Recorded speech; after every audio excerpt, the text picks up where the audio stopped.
Good morning, everybody. Happy Friday to everybody.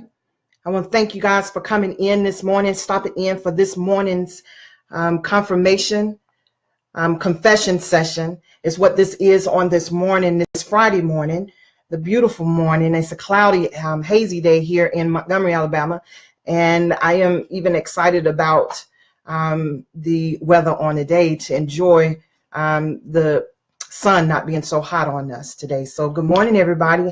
Hey, Miss Aquanetta, I'm glad you came in on this Friday morning. Hey, Miss Mechanico, love you, lady. All right, good morning, Robert, and good morning, Jerome. Listen, today's confession is a good one, and it's real short on this morning. It's not long at all, and I think it will bless us on this morning. And this is the confession, right?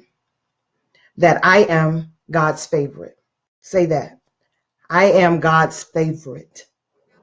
And I truly believe that. I truly believe that I am God's favorite. And my a friend of mine would say that she's God's favorite, but I truly believe that I'm God's favorite, and His promises tell us so. But we have to often get in this is choking me. We have to get in the place of knowing and receiving God's favor on our lives. I am God's favorite. All right. So everybody wants to be God's favorite. Everybody wants to be favored.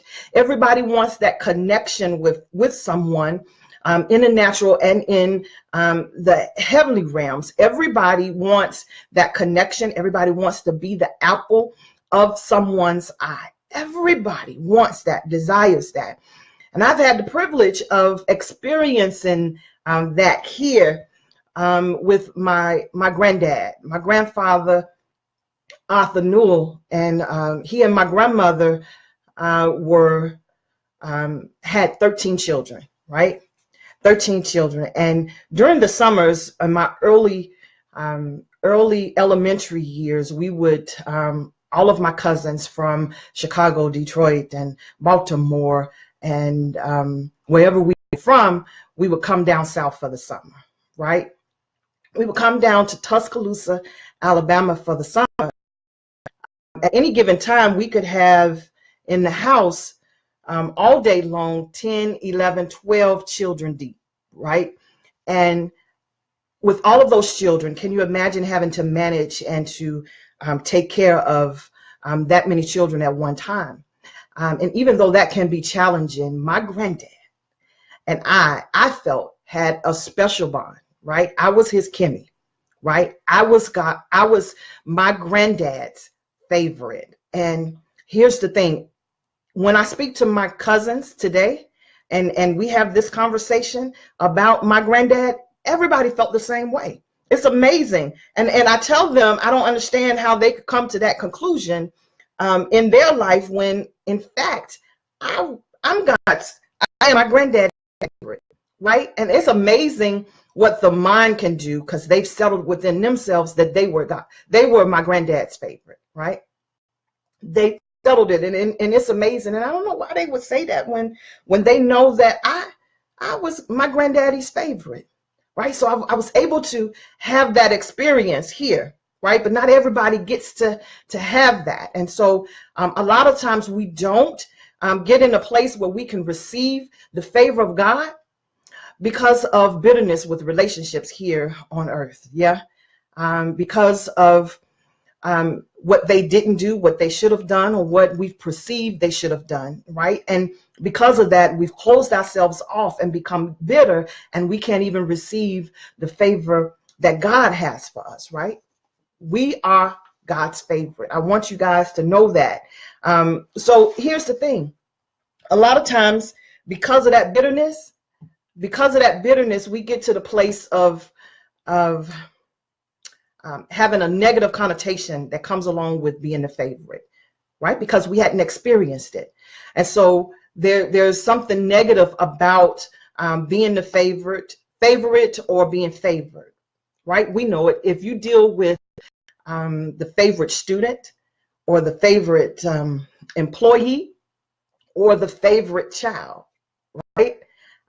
You know, in school, elementary school, high school, if there was a favorite student that gotten good grades and may not have gotten good grades, but the teacher for some reason favored this child, and they would leave them in charge if they left the room. If the teacher left the room, that student was in charge. If there was something going on, that student got to do it. You know, that child was the favorite, and we all knew it. And because we were excluded from that, we always hated on the favorites, right?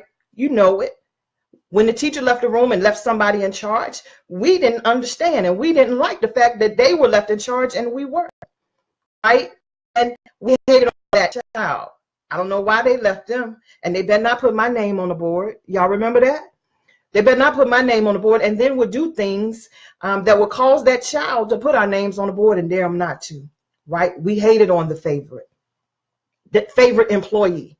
Yep, that person that the supervisor, the manager, the owner always go to, right? That person we don't like. We don't like. And then we would do things to kind of sabotage them, or they come to us with the request of the supervisor, owner.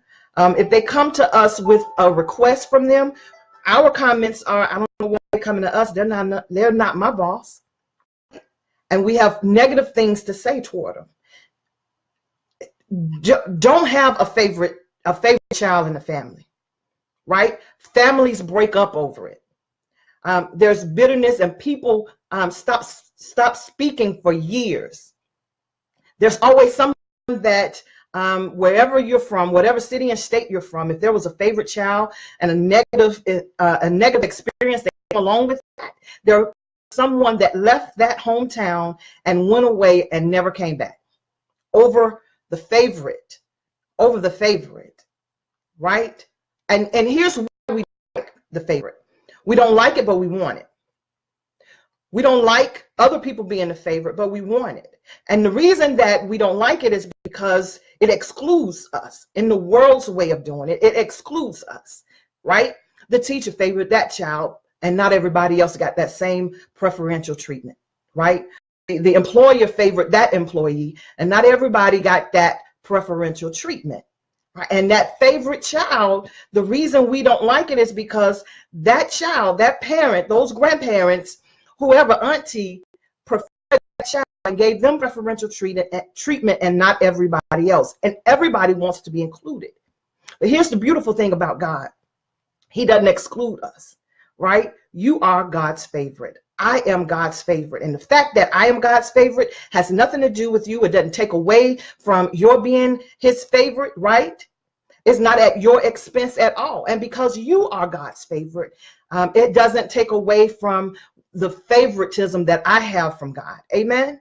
God is abundant, right? And he is not slack in his abundance of his love, of his grace, of his blessings. He is not. And so therefore you can be blessed and you can be his favorite, and I can too. And so I claim that I am, in fact, and I receive that, and I believe that I am his favorite, right? So here's why here's why I know that we're his favorite, right? And it connects with the fact that we don't like favorites here on earth, right? It's because that favorite child, that favorite employee, or that favorite student, they got to ask or have what they want. Whatever they asked for, they got it, right? Whatever they asked for, they got it. Or they had the audacity to ask for unrealistic things, to expect unrealistic things. They had the audacity to ask.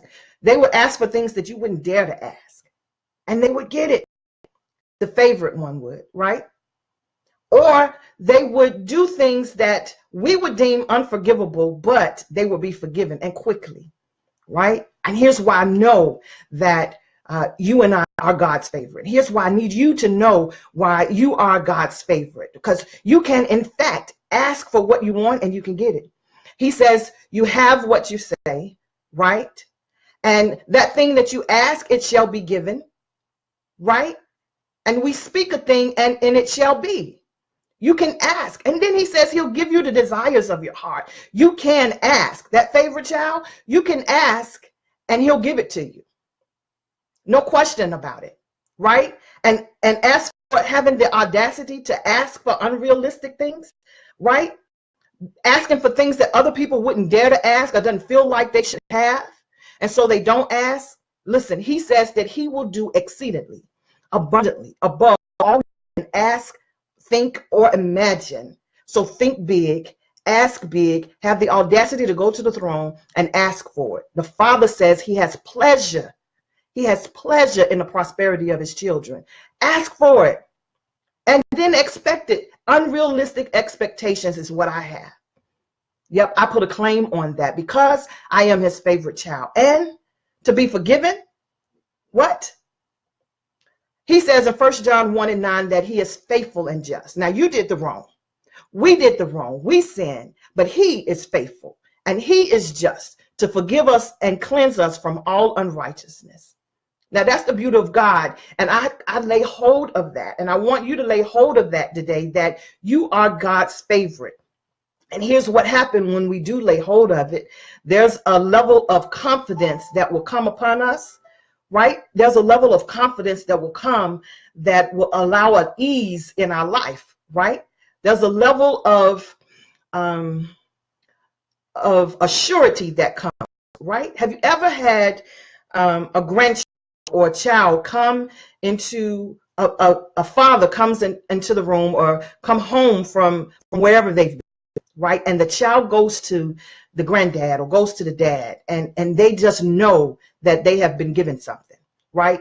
They don't ask, they'll ask, but they're patting them down to find it, because without a doubt, they're expecting them. Where's my gift? Where's that thing that you have for us? And we have to have that for God, right? You are God's favorite. That's the confession today. That's a good one. And I'm good. I'm good today. I know that I am God's favorite. I need you to know that you are God's favorite and to walk in that abundance. Amen. Y'all have a beautiful Friday. A beautiful Friday. I don't know how the weather is where you are, but have a beautiful Friday. I pray that this weekend is great. It just tops off all that God has done for you this week. Amen. Y'all have a blessed day. Have a beautiful weekend. And I'll see you next time for the today's confession on later this week. Y'all be blessed on the day.